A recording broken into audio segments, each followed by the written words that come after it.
ఇటీవలే రిలీజ్ అయిన war 2 teaser కు వచ్చిన స్పందన చూసి యష్ రాజ్ ఫిల్మ్స్ షాక్ తింది. యునానిమస్ గా పాజిటివ్ టాక్ వస్తుందనుకుంటే రివర్స్ లో ట్రోలింగ్ జరిగేంత స్థాయిలో క్రిటిసిజం మూటగట్టుకోవడం కథకుడుకం నిర్మాత ఆదిత్య చోప్రా ఊహించలేకపోయాడు.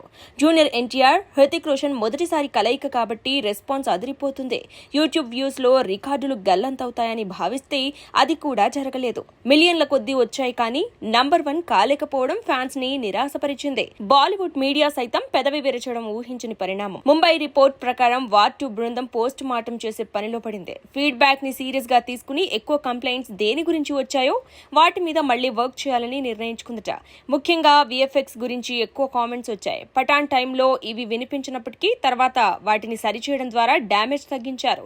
ఇప్పుడు వార్ 2 కి అదే ఫార్ములా వాడుతున్నారు. అసలు టీజర్ ఎడిటింగ్ సరిగ్గా లేదని, టైం ముంచుకు రావడంతో హడావిడిగా కట్ చేయడం వల్ల అనవసరంగా లేనిపోని డ్యామేజ్ చేసుకున్నామని ఫీల్ అవుతున్నారట. వార్ 2 కి ఇంతకన్నా పెద్ద సమస్య మరొకటి ఉంది.